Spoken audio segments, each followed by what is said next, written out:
సింగరేణి సంస్థలోని 4 బొగ్గు బ్లాక్లను ప్రైవేటీకరణ చేయాలన్న యోచనను కేంద్రం విరమించుకోవాలంటూ సింగరేణి వ్యాప్తంగా బీఆర్ఎస్ మహాధర్నాకు పిలుపునిచ్చింది. ఈ నేపథ్యంలో పెద్దపల్లి జిల్లా గోదావరిఖని పట్టణ చౌరస్తాలో రామగుండం ఎమ్మెల్యే కోరుగంటి చందర్ ఆధ్వర్యంలో గులాబీ శ్రేణులు పెద్ద ఎత్తున ధర్నాలో పాల్గొన్నారు. కేంద్రం కార్మిక వ్యతిరేక విధానాలను అవలంబిస్తుందని చందర్ అన్నారు.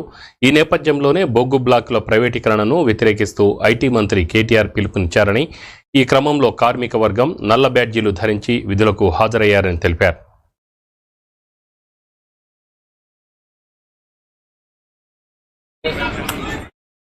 बीजेपी हटाओ, बीजेपी हटाओ, सिंगरेणी बचाओ, बीजेपी हटाओ, केंद्र प्रभुत्व मंडी वाई करे, केंद्र प्रभुत्व मंडी वाई करे,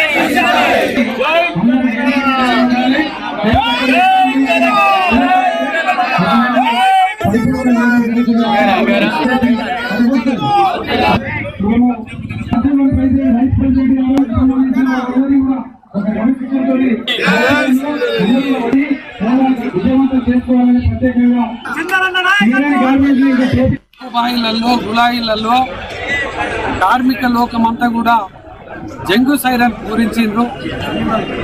బీఆర్ఎస్ పార్టీ యుద్ధ పేరి మోగించింది. తెలంగాణ రాష్ట్రానికే కొంగు బంగారమైనటువంటి సింగరేణిని బీజేపీ కేంద్ర ప్రభుత్వం ప్రైవేట్ పరం చేయాలనేటువంటి కుట్ర పూనుతున్నటువంటి ఈ యొక్క నేపథ్యంలో రామగుండం నియోజకవర్గానికి మోడీ గారు పర్యటనలో వచ్చినప్పుడు సింగరేణిని ప్రైవేట్ పరం చేయము అని చెప్పేసి వేదిక మీద మాట్లాడినటువంటి మోడీ వచ్చి అబద్ధం ఇక్కడ ఆడి ఢిల్లీకి వెళ్ళి నవంబర్లో బెంగళూరులో మైన్స్ అండ్ జ్యువెలరీ డిపార్ట్మెంట్ ఈ యొక్క బొగ్గు బ్లాక్లను వేలం వేస్తున్నామని ప్రకటించడాన్ని బట్టి చూస్తేనే వాళ్ళ ద్వంద్వ నీతి అర్థమవుతా ఉన్నది.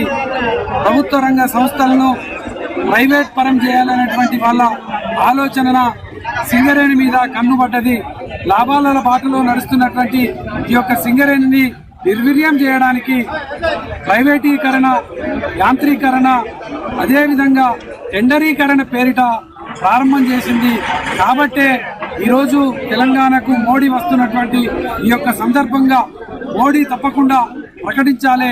మా గౌరవ ముఖ్యమంత్రి కేసీఆర్ గారు కోరిన దానికి అనుగుణంగా సింగరేణి సంస్థకే ఈ యొక్క బొగ్గు బాయిలను గుజరాత్లో లిగ్నెట్ మైన్స్ ఏ విధంగా అయితే ఆ యొక్క రాష్ట్ర ప్రభుత్వానికి ఇచ్చినారో ఇక్కడ సింగరేణి సంస్థను తప్పకుండా ఆ యొక్క సింగరేణి సంస్థకే ఈ యొక్క బొగ్గు బాయిలను ఇవ్వాలని